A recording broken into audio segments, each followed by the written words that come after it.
எல்லாருக்கும் வணக்கங்க. நான் சிவசங்கரி, மனநல ஆலோசகர் மற்றும் பிராண சிகிச்சையாளர், லைஃப் சென்டர் ராஜபாளையத்திலிருந்து. மீண்டும் உங்கள் எல்லாரையும் இந்த யூடியூப் சேனல் மூலமாக சந்திக்கிறதுல ரொம்பவே சந்தோஷம். நம்மளோட சேனலை இப்போ தான் ஃபர்ஸ்ட் டைம் பார்க்குறீங்க அப்படின்னா மறக்காமல் சப்ஸ்கிரைப் பண்ணி வச்சுக்கோங்க. இது வரைக்கும் சப்ஸ்கிரைப் பண்ணாமல் பார்த்துட்டு இருந்தாலும் ப்ளீஸ் சப்ஸ்கிரைப் பண்ணிடுங்க. எந்த ஒரு வீடியோவாக இருந்தாலும் ஃபுல்லாக ஸ்கிப் பண்ணாமல் பாருங்கள். அப்போ தான் அதில் சொல்லப்பட்டிருக்க தகவல் என்ன அப்படிங்கிறது முழுமையாக உங்களுக்கு வந்து சேரும்.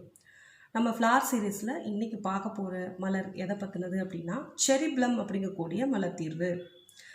இந்த செரி ப்ளம் மலர் தீர்வு வந்து நாட்டில் இன்றைக்கி தேதிக்கு எல்லாருக்குமே மேக்ஸிமம் தேவைப்படக்கூடிய ஒரு மலர் தீர்வு அப்படின்னு சொல்லலாம். ஏன்னா இன்றைக்கி நம்ம காம்பினேஷன் எழுதும்போது டெஃபினட்டாக செரி ப்ளம் போடாமல் இருக்கிறதே கிடையாது. காரணம் என்ன அப்படின்னு கேட்டாக்க, நம்ம செரி ப்ளத்தை பற்றி ஞாபகம் வச்சுக்கணும் ஈஸியாக அப்படின்னா, இந்த தொட்டாஞ்சுருங்கி அப்படின்னு சொல்லுவாங்க. அந்த விரல் பக்கத்தில் கொண்டு போனதுமே அந்த லீவ்ஸ் எல்லாம் டக்கு டக்குன்னு மூடிடும். ஸோ அந்த காடுகளில் பார்க்கலாம், கொஞ்சம் குளிர் பிரதேசங்கள்லையும் பார்க்கலாம். ஸோ இந்த மாதிரியான அந்த செடி தன்மை என்னவோ அப்படி தான் இந்த செரி ப்ளம் கேரக்டர்ஸ் இருப்பாங்க. இப்போ நம்மளை சுற்றி நிறைய பேர் நம்ம பார்த்துருப்போம். ரொம்ப இதுக்கு காரணம் வந்து ஓவராக சென்சிட்டிவாக ஆயிடுறாங்க. அதே நேரத்தில் அவங்கள யாராவது லைட்டாக டச் பண்ணி குறை சொல்லிட்டாலோ, இல்லை அவங்களுடைய ஈகோவை டச் பண்ணணும்னு அவசியம் இல்லை, ஈகோவை லைட்டாக பார்த்துட்டா கூட போதும், அவ்வளோதான், தன்னால் வெடித்து தள்ளிடுவாங்க. சரிங்களா? ஸோ அதுதான் செரி ப்ளம் அப்படிங்கிறது வந்து கொஞ்சம் கூட டாலரேட் பண்ணாத ஒரு கேரக்டர். அப்போ தான் நம்ம வந்து தாங்க முடியாத வலி, அது மாதிரி தாங்க முடியாத மனவேதனை, என்னால் இதை இதுக்கு மேலே பேர் பண்ணவே முடியாது அப்படின்னு சொல்லும்போது அவங்க செரி ப்ளம் அப்படிங்கிற ஒரு கேரக்டர் போகிறாங்க. ஸோ இன்றைக்கி தேதிக்கு யாருக்கிட்ட நம்ம 10 நிமிஷம் பேசினாலும் என்னால் இதை தாங்கவே முடியல, என்னால் இதை ஜீரணிச்சிக்கவே முடியல, என்னால் இதை ஏற்றுக்கவே முடியல, ஸோ என்னால் வந்து இதுக்கு மேலே முடியவே இல்லைன்னு எந்த விஷயத்துலலாம் நம்ம சொல்லக்கூடிய ஆட்டிடியூட் வந்துடுதோ அந்த இடத்துலலாம் நம்ம என்னமா மாறிடுறோம் அப்படின்னா நெகட்டிவ் செரி ப்ளமாக நம்ம வந்து மாறிடுறோம் அப்படிங்கிறது புரிஞ்சுக்கணும். ஸோ இன்றைக்கி வந்து அப்படி தான், எந்த ஒரு வலி வந்தாலும் சரி, எந்த வியாதி வந்தாலும் சரி, அதோடைய வெளிப்பாடு என்னவாக இருந்தாலும் என்னால் தாங்கவே முடியல அப்படிங்கிறது தான். ஸோ அப்போ இந்த நபர்கள் இந்த செரி ப்ளம் வந்து எல்லாருக்குள்ளேயும் இன்றைக்கி வந்தாச்சு. ஆனால் முழு நேரமும் 24/7 செரி ப்ளமாக இருக்கக்கூடிய கேரக்டர்ஸ் எப்படி இருப்பாங்க அப்படிங்கிறத பற்றி தான் இன்றைக்கி பார்க்க போகிறோம். இவங்களுக்கு பெரும்பாலும் பார்த்தீங்க அப்படின்னா யாராவது எதுவும் லைட்டாக அதாவது பேசிக்கிட்டே இருப்பாங்க, அவங்கள லைட்டாக குறை சொல்கிற போல தெரிஞ்சிருச்சு அப்படின்னா படபடபடன்னு வெடிக்க ஆரம்பிச்சிருவாங்க. சரிங்களா? ஸோ இந்த நம்ம சொல்லுவோம் இல்லையா, அந்த இலைமறை காய்மறையாக ஒரு விஷயத்தை சொல்லி காமிக்கிறது, குத்தி காட்டுறது, இந்த மாதிரி விஷயத்தெல்லாம் அவங்க நீங்கள் என்னத்தான் சொல்கிறீங்க, நீங்கள் என்னத்தான் இப்படி இன்டைரக்டாக சொல்கிறீங்க அப்படின்னு பிடிச்சு சண்டை போடுறவங்க இந்த செரி ப்ளம் கேரக்டர். ஏன்னா அவங்கள பற்றி லைட்டாக சொன்னால் கூட அவங்களால தாங்கவே முடியாது, பிடிச்சி வெடிக்க ஆரம்பிச்சிருவாங்க. அதே மாதிரி இவங்கக்கிட்ட வந்து என்ன மாதிரியான குவாலிட்டிஸ் எல்லாம் இருக்கும் பார்த்தீங்க அப்படின்னா, ஏதாவது ஒரு பெயின் அந்த மாதிரியான விஷயத்தில் வந்து டாலரபிள் கொஞ்சம் கூட இருக்காது. வலின்னு எழுதி காமிச்சாலே மயங்கி விழுந்துருவாங்க அப்படின்னு சொல்லுவோம் இல்லையா. ஸோ அதெல்லாம் அந்த மாதிரி செரி கேரக்டர்ஸ் வந்து அப்படி தான். ஸோ செரி ப்ளம் கேரக்டர்ஸ்க்கு அதிகமான கோபங்கள் வரும், இரிட்டேஷன்ஸ் இருக்கும் கண்டிப்பாக. அதே மாதிரி ஒரு விஷயம் பேசிக்கிட்டு இருக்கும் போதே வந்து உங்களை முடிக்க விட மாட்டாங்க. அவங்க வந்து டக்குன்னு அதை அண்டர்ஸ்டாண்ட் பண்ணிட்டாங்க அப்படின்னா ஃபர்தராக நீங்கள் பேசக்கூடாது, அப்படி பேசுனா அது அவ்வளோதான், அது நம்ம எதிரில் இருக்கிறவங்க மனசை காயப்படுத்துகிற மாதிரி டக்குன்னு ஏதாவது ஒரு விஷயம் சொல்லி கட் பண்ணுவாங்க. ஸோ இவங்க பார்க்குறதுக்கு பார்த்தீங்கன்னா இம்பேஷன்ஸ் மாதிரி தெரிஞ்சாலும் இம்பேஷன்ட் வரும்போது செரிக்கும் இம்பேஷன்ஸ்க்கும் உள்ள டிஃப்ரென்ஸ் உங்களுக்கு கிளியராக புரியும். பட் டக்குன்னு பார்க்கும்போது ஒரு இம்பேஷன்ஸாக செரியா அப்படிங்கிறதுல நம்ம கொஞ்சம் தடுமாறுவோம். ஏன்னா 2 பேர்ட்டுமே இரிட்டபிலிட்டி இருக்கும், பொறுமையாக ஒரு விஷயத்தை கேட்கக்கூடிய தன்மை இருக்காது. பட் செரி வந்து என்ன பண்ணும் அப்படின்னா அவ்வளோதான். அந்த அதிகமாக இந்த செரி ப்ளம் கேரக்டரை நான் பார்த்த வரைக்கும் கண்ணை மூடிட்டு பேசுறது, இந்த கண்ணை மூடிட்டு திட்டுறது, இந்த மாதிரி குவாலிட்டிஸ் வந்து அவங்களுக்கு இருக்கிறத நான் பார்த்துருக்கேன்.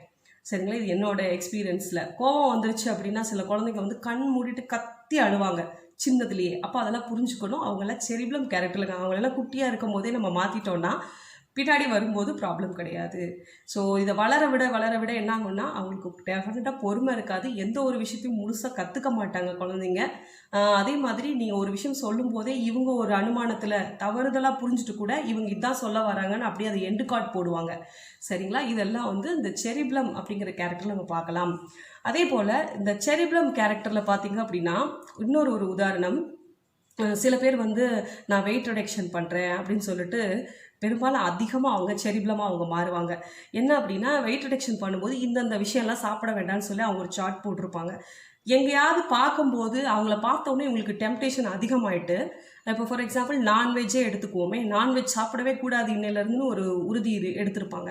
யாராவது நான்வெஜ் சாப்பிட்றத பார்த்துட்டாலோ, ஒரு ஆட்ல பார்த்துட்டாலோ, ஒரு பேப்பரில் பார்த்துட்டா கூட உடனே வாங்கி இத்தனை நாள் சாப்பிடாம இருந்ததுக்கு மொத்தமாக சேர்த்து வச்சு வெளுக்கிறது வந்து இந்த செர்ரி ப்ளம் கேரக்டர் தான். ஏன்னா அவங்களுக்கு டெம்ப்ட் ஆயிடுச்சு அப்படின்னா அதை நிறைவேற்றியே ஆகணும். ஒரு செல்ஃப் கண்ட்ரோல் அப்படிங்கிறது வந்து செர்ரி ப்ளம்ல வந்து கிலோ என்ன விலைன்னு கேட்பாங்க. சரிங்களா? அப்போது செல்ஃப் கண்ட்ரோல் இருக்காது செர்ரி ப்ளம் கேரக்டர்ஸ்க்கு.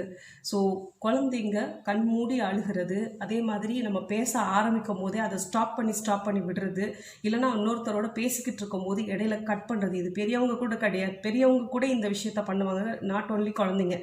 சரிங்களா? இந்த மாதிரி ஆட்டிடியூட்ஸ் இருந்துச்சு அப்படின்னா நம்ம இந்த விஷயத்தை எல்லாமே வந்து இந்த செர்ரி ப்ளம் அப்படிங்கிறக்கூடிய மலர் தீர்வுகள் எடுக்கிறது மூலமாக இதுதான் அவங்கக்கிட்ட பேசிக்காகவே இந்த குவாலிட்டி நிறைய இடத்துல தெரிஞ்சிச்சு அப்படின்னா கொஞ்ச நாளைக்கு அவங்க செர்ரி ப்ளம் அப்படிங்கக்கூடிய அந்த மலர் தீர்வுகள் எடுத்து வரலாம். ஆல்ரெடி நம்ம வீடியோ போட்டிருக்கோம். பிரச்சனை தீவிரமாக இருந்தால் எப்படி எடுத்துக்கணும், பிரச்சனை கம்மியாக இருந்தால் எப்படி எடுத்துக்கணும், பிரச்சனை வந்து பொதுவாக போயிட்டு இருக்குது அப்படின்னா எப்படி எடுத்துக்கணும்னு ஆல்ரெடி சொல்லியிருக்கேன். ஸோ இது என்ன மாதிரி அளவில் எடுத்துக்கணும்னா நீங்கள் அந்த வீடியோஸ் போய் பார்த்தீங்க அப்படின்னா நான் டிஸ்கிரிப்ஷனில் லிங்க் கொடுக்குறேன், இல்லைனா ஐகார்டில் போடுறேன். ஸோ நீங்கள் எடுத்து பார்த்துக்கோங்க. ஸோ அதில் பார்த்தீங்கன்னா நம்ம எப்படி இந்த மலர் மருந்துகள் சாப்பிடணுங்கிற ஐடியா உங்களுக்கு கிடைக்கும். ஓகே, இந்த செர்ரி ப்ளம் கேரக்டர்ஸ்க்கு அப்படின்னு சொல்லிட்டு இப்போது எனக்கு எந்த கேஸ் ஸ்டடீஸும் ஞாபகம் வரல. ஸோ வரும் பட்சத்தில் நான் உங்களுக்கு அடுத்த வேறு ஏதாவது வீடியோஸில் உங்களுக்கு அது மூலமாக அதில் கன்வே பண்ணிடுறேன். ஸோ மொத்தத்தில் செர்ரி ப்ளம் அப்படிங்கக்கூடிய மலர் தீர்வுக்கு சொந்தக்காரர்கள் எப்படி இருப்பாங்க அப்படின்னு இந்த வீடியோவில் சொல்லியிருக்கேன். இந்த வீடியோ வந்து உங்களுக்கு ஒரு பயனுள்ள தகவலாக இருக்கும் அப்படின்னு நம்புகிறேன். ஸோ இந்த வீடியோ யாருக்கு அனுப்பிச்சா பிரயோஜனமாக இருக்கும் அப்படின்னு நினைக்கிறீங்களோ அவங்களோட கண்டிப்பாக ஷேர் பண்ணிக்கலாம். நம்ம அவங்களுக்கு இது உபயோகமாக இருக்கும்.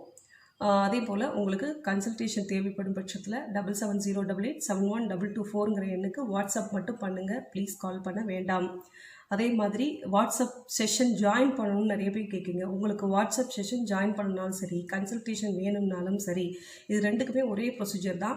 ஒன்று ஆடியோ மெசேஜ் போடுங்க, இல்லைனா டெக்ஸ்ட் மெசேஜ் போடுங்க. உங்களுக்கு கன்சல்டேஷன் தேவைப்படுது, இல்லைனா உங்களுக்கு வாட்ஸ்அப் செஷன் ஜாயின் பண்ணணும், அதுக்கு ஃபீஸ் ஸ்ட்ரக்சர் எவ்வளோ, அதே மாதிரி கன்சல்டேஷனுக்கு சார்ஜ் எவ்வளோ, இது எல்லாத்தையும் நீங்கள் வாய்ஸ்லையோ டெக்ஸ்ட்லையோ போட்டாலே எங்கள் ஸ்டாஃப் வந்து உங்களுக்கு உடனே ரெஸ்பாண்ட் பண்ணுவாங்க. அதே போல் என்னோடய வீடியோ இவ்வளோ நேரம் பொறுமையாக பார்த்துட்டு இருந்த எல்லாருக்கும் தேங்க்யூ ஸோ மச். அடுத்த வீடியோவில் இன்னொரு புது மலர் தீர்வோடு வந்து உங்களை சந்திக்கிறேன்.